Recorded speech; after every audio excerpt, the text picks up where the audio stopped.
It's a bit cliche, but it really works. It's just the mindset shift that it's a marathon. It's not a sprint. So treat it as a marathon. The most important thing is to be extremely aware of how you feel. Why do you feel stressed? Why do you feel negatively stressed? What are you exactly worried about? Hello, and welcome to another episode of the Founder's Diaries. Sam and Coen, how are you feeling today? Great. The sun is shining.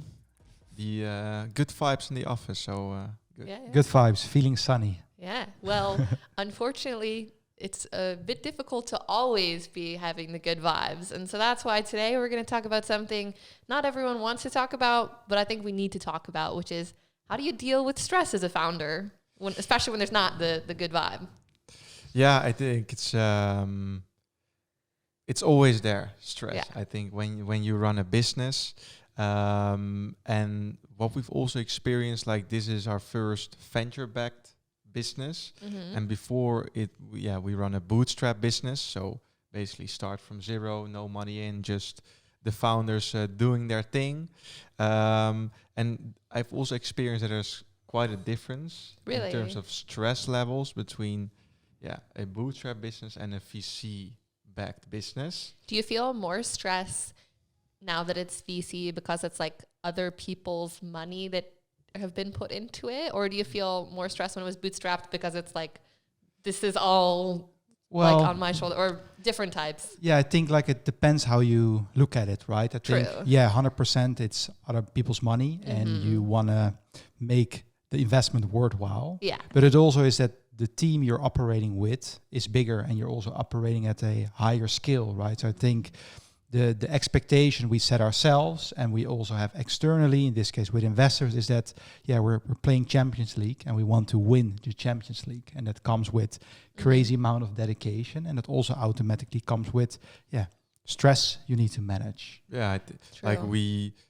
consciously made the decision to do it VC back this time. True. But I think when you run a bootstrap business, there's always like something in your mind that you can sort of turn it into a lifestyle business, meaning you have some clients here and there, some revenue coming in, and it's more than enough to sort of live the life you want to live, and there's not much else going on. Just you do your projects, you have a few people on the team, and that's it.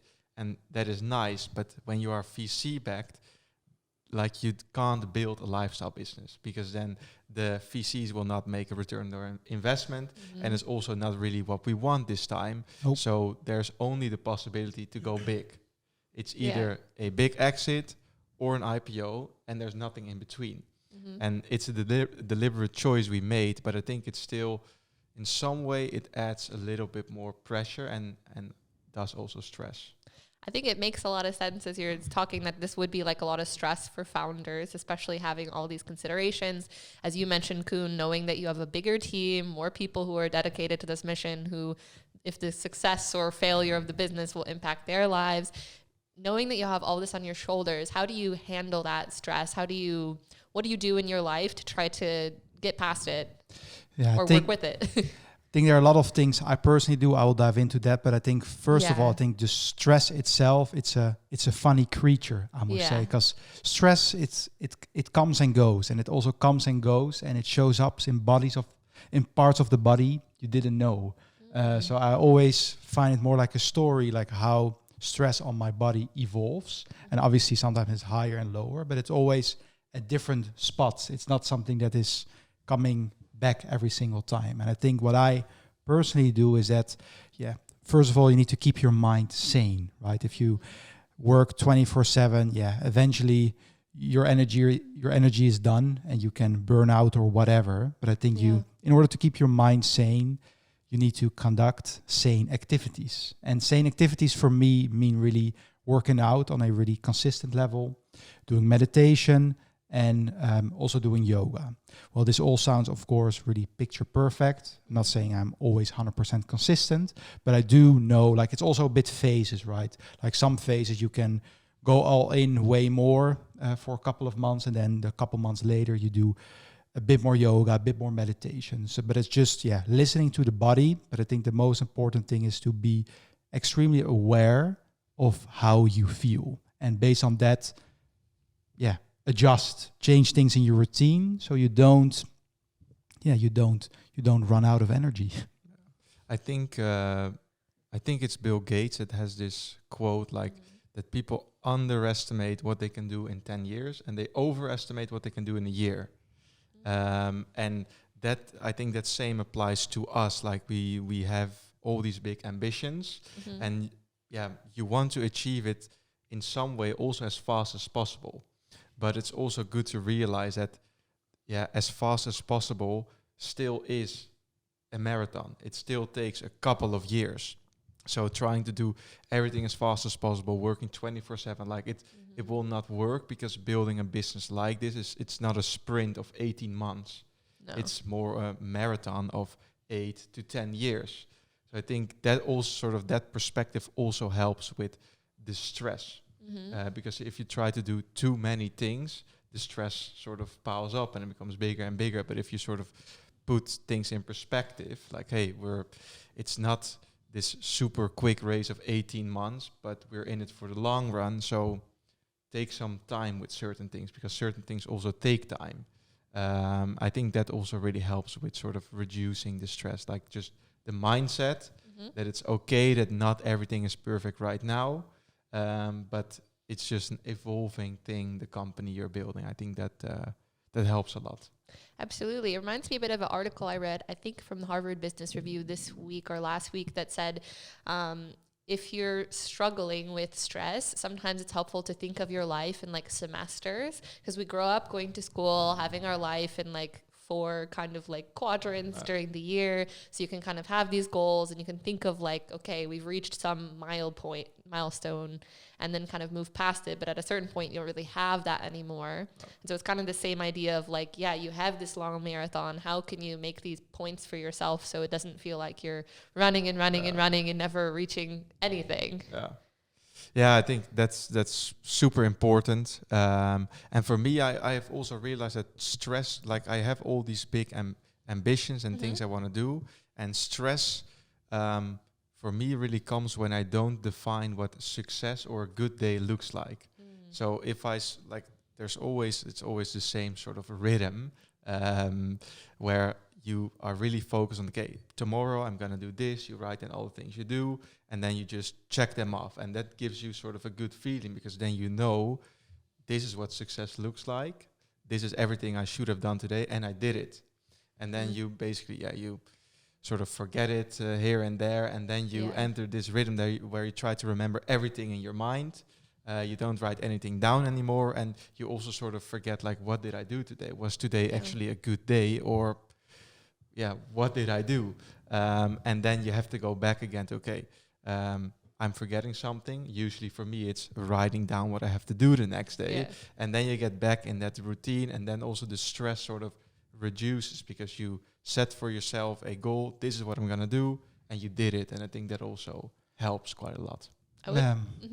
What I wanted to add is that I think it's also what I said is like, you also kind of have to identify what type of stress it is. True. Right? Because there's positive stress, but there's also a lot of negative stress. And negative stress is like a downward spiral, but something I think that's also, important to identify. And what I firmly believe is, like, as long as you develop yourself, you can handle more amounts of stress, because you know how to deal with the previous stress you had. And it sounds pretty vague, but it is how it is, right? It's like you grow, you learn, you grow as a leader, you take on more responsibility. But the only reason you can do that is that you have learned how to deal with the past. True. So I think, my biggest learning is just being aware of pointing out what it is. Like, why do you feel that way? Why do you feel stressed? Why do you feel negatively stressed? What are you exactly worried about? I think it's just taking a step back, rather doing things out of emotion, doing sporadic things. Just try to be as rational as possible and see, like, okay, where did it came from? And nice practical example, right? If I, for example, feel too stressed, or I have a type of stress that I really don't like, okay, back to what I know that can help me solve it. Meditate, create rest in the mind. Yeah. Do some yoga, like really do things that break the rhythm. So you you give yourself time to reflect on what exactly, where it comes from. Yeah. Absolutely. I want to touch on something you said there about like you have to figure out if it's positive stress or negative stress. Maybe we can discuss a little bit like how do you take kind of an active approach to like handling your stress when it could be like a more positive stress? Yeah, I think there is, it depends like on what, right? On a personal or business level, but let's take the business level, right? So if the business goes really well and you're growing extremely fast, like you're dealing with a lot of positive stress because it's, okay, I have so much stress, but it are like all great things you have to solve. But if things don't go your way, yeah, that also comes with stress, but it comes with stress in solving negative things. And that's more difficult because negativity in general doesn't give you energy, right? Positive is just extremely powerful, but negativity can also be extremely powerful, right? And it's, finding out what it comes from. And it's, what I've learned like the last 9 years of being an entrepreneur and always actually having that stress. But it has evolved, and this has led me to, just try to point it out. What is it and where does it come from? Yeah. And it's again also a mindset. I think positive and negative stress, like something can happen and you can either make it positive or you can make it negative. So let's say, I don't know, the business is not growing fast enough. Is the stress come, it's not growing fast enough, shit. Or is the stress, we can do so much better. And then the same thing happens, but the way you look at it either sort of gives you this negative energy or positive energy. Because if you say it's not going well enough, that's sort of negative. But if you look at it from the perspective, we can do better, then it's a whole different thing also for your mind and the way stress comes up, because you sort of approach it with a positive mindset instead of like sort of this stress, like, like it's nothing is going well, we need to do better. Like that's negative. And it's easy to do that. And it takes more energy to sort of look at it from the positive side. And then, more good things flow from it. It's nice that you say it, because I think stress in general, the word itself can be perceived negative or positive. True. But I like to tie the word optimism to it. So I think having the characteristic trait or develop the trait yourself of being optimistic can also definitely help you navigate, right? The negative or the positive stress. Yeah, because I think like what you're both kind of saying in different ways, it's really like the frame through which you experience or look at stress. And also, obviously, there's some things which maybe it's a bit more difficult to like actively do something because life happens. But in some cases, indeed, like if you can choose to be like, this is how my body is reacting to this is normal. Now how I'm going to take this energy and actually try to do something to either fix a situation or learn from it or grow from it. I know a lot of founders, especially once a business does start to like really take off and there's so much additional things and tasks and responsibility, as you said, like they also find a lot of stress in sometimes delegating. Is that something that you have found has been helpful with the stress, or is that something that sometimes adds more stress as you still want to be in control because there's so much of the business that still as a founder you have to drive? Yeah, I think as founder you know the most of the business, right? And I think that's like always difficult. You need it everywhere. It's always, but you also know the most, right? Because of on all the things that are happening. Obviously people are shining in their individual expertise, but from the holistic view as founder you always know the most. And in order to let that go, that's always hard. So I think I personally am fine with delegating, but if things aren't going the right way, then I want to be highly involved, and it can also be pretty annoying for someone that's under me. But it's just the willingness to wanting to do great. It comes with pros and cons, but I think delegating in general, I think is a hard thing for founders. I personally have not that much trouble with it, but but if I do it, I want it to be extremely good. Great, I need to say. I think it's a crucial point in a company, because delegating can either give you more stress or reduce. And the goal of delegating is that it reduces stress. But it really depends on the people who you hire. If it's like, then you also know if you made the right decision. If you hired someone that you sort of used to do before, but now there's not enough time and someone can do it better. If that eventually over a few weeks and months gives you more stress that you've delegated it, you can look at yourself, but there is a big chance that you've not hired the right person because he or she is not sort of taking the full responsibility of it and sort of, hey, this is the stress you had, now it's mine, don't touch it, this is mine thing, do your own thing. I think that's what you want, and that's when you can really delegate, when other people sort of take on the responsibility and the stress that comes with it, and you as a founder or a manager, whatever, you don't have to worry about those things as much as you used to do. Yeah, I think that's a good point. And maybe we can segue to our next kind of question is, obviously we've talked a little bit about how to handle like founder stress, but now that you're also running a business, running your own teams and whatnot, how do you manage like stress within a team, or how do you model yourself to try to encourage this kind of healthy or positive way of approaching stress? Yeah, I think as a leader, you kind of need to have the balance, right? You can't be too relaxed because that behavior will reflect. You also can't be too stressed because that also behavior also will reflect. So I think finding the right balance, and I think putting an emphasis on topics that needs to be some stress about is fine, but continuously pushing it, doesn't make sense. So it's just picking the right topic to really put some not per se stress, but more pressure upon. That's like super important. And then if it's super important, it automatically comes with stress. I think stress is such a funny word actually, because it's just in everyday life, right? Everything you do has kind of some stress involved, but it doesn't need to get too much, because then the body can't digest it anymore.